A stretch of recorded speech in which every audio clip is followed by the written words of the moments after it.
Okay, I have officially achieved everything I've ever wanted to in life.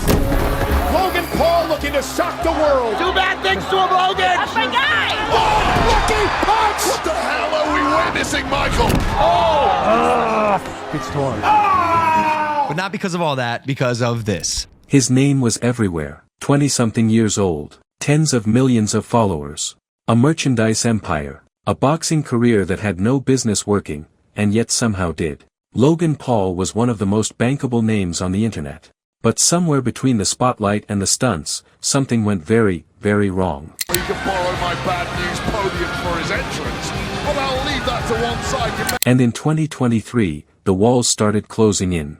In 2021, Logan Paul launched CryptoZoo. The thing that I'm most excited for, and this is the first time I've ever said anything about this, for the last 6 months, I've been working on my own NFT project that I believe is going to change the game. He sold it as the next big thing in Web3, a blockchain game where players could buy digital eggs, hatch exotic animals, and earn real money. Millions of his fans bought in. Some spent thousands. Then the game never came. The developer team fell apart. The eggs never hatched. And the tokens? They crashed to near zero. YouTuber CoffeeZilla published a 3-part investigation in late 2022, exposing the whole thing, calling it a rug pull. The internet erupted. Logan tried to get ahead of it. He promised refunds. He offered a $1.5 million settlement fund. But the lawsuits were already coming. The internet laughed. The wrestling community scoffed. And then Logan stepped into the ring at WrestleMania, and delivered. He had charisma. He had athleticism. He had 20 million people watching his every move.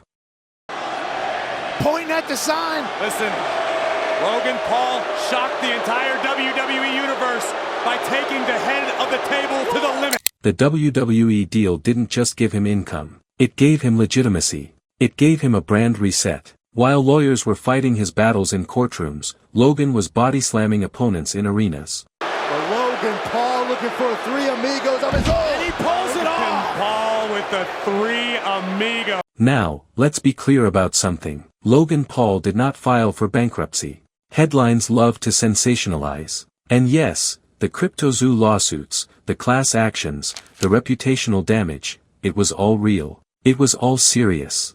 But Logan's net worth, even at his lowest point, was estimated to be well into the tens of millions. 1,888. There's a set number, and it's all just the same thing, just rewrapped into different skins, and you hope there's enough hype and a community around to build value in your project. Prime alone had made him spectacularly wealthy. What he faced wasn't financial ruin. It was a reckoning. A moment where the empire he had built started to crack, and he had to decide whether to double down, or let it fall. He doubled down.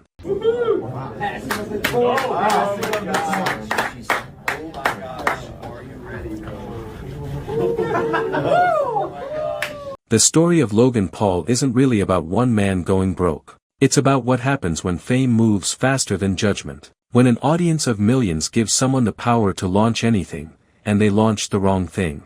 CryptoZoo hurt people. Real people. People who trusted him with their money because they trusted him with their entertainment. CryptoZoo wasn't a one-off mistake. It became a legal firestorm. Victims filed class action lawsuits. Good news! The CryptoZoo class action lawsuit against me got officially dismissed, which is a pretty big deal. Pretty significant for me, just because I've been on this pursuit to try to clear my name and unwind years of this fake scammer reputational damage narrative that got spun up. And so this is like a good first step in that, to be validated by the federal court, the United States judicial system, in what I've been saying for the past 3 to 4 years. I didn't scam anyone. The allegations were serious: fraud, negligence, breach of contract. And it wasn't just CryptoZoo.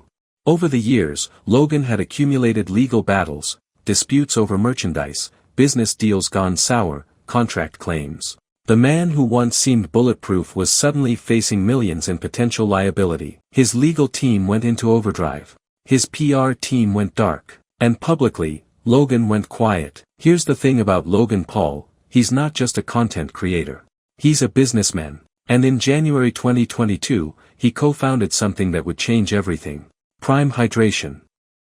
launched with his former rival KSI. Senate Majority Leader Chuck Schumer is asking the FDA to investigate that wildly popular Prime energy drink and whether it's being marketed to children. The brand does also make a zero caffeine drink. It's called Prime Hydration. Senator Schumer claims that packaging and advertising for the two drinks are almost identical. Makers of Prime point out that the label warns it is not recommended for children under 18. What started as a sports drink became a cultural phenomenon. Kids were lining up around the block. Parents were buying cases off Amazon for 3 times the retail price. Celebrities were posting it. By 2023, Prime was generating over $1 billion in annual revenue. $1 billion. Just as the lawsuits were threatening to drown him, Prime became a life raft the size of a yacht. And then came the move no one expected. In 2023, Logan Paul signed with the WWE. Not as a celebrity cameo. As a legitimate part of the roster. And that's a debt no settlement fund can fully pay back. But Logan Paul is still here. Prime is still growing. The WWE chapter is still being written. Whether that's a comeback story or just a very expensive lesson with no real consequences, well, that's for you to decide. The story of Logan Paul isn't really about one man going broke. Or almost going broke. Or surviving going broke. It's about what happens when internet fame collides with real-world accountability. When you give one person a platform of 30, 40, 50 million people, and they use it to sell something that doesn't deliver, the damage isn't abstract. It's real people.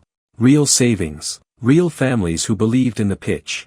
CryptoZoo victims weren't buying into a digital game. I'm gonna buy every single first edition box on the planet. Yeah!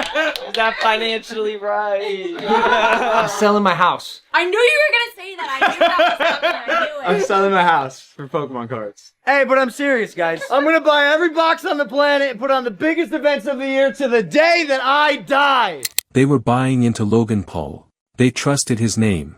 And that trust, for many of them, cost real money. But here's the thing about Logan Paul that his critics underestimate, and his fans maybe overcredit. He is genuinely, relentlessly good at building things. Prime is a real company with real revenue. The WWE run produced real matches. The boxing career, ridiculous as it seemed, drew real pay-per-view buys.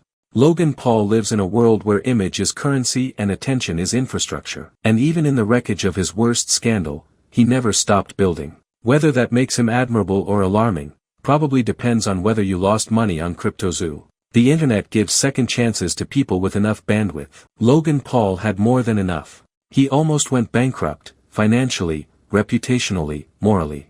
And somehow, he's still here. Make of that what you will.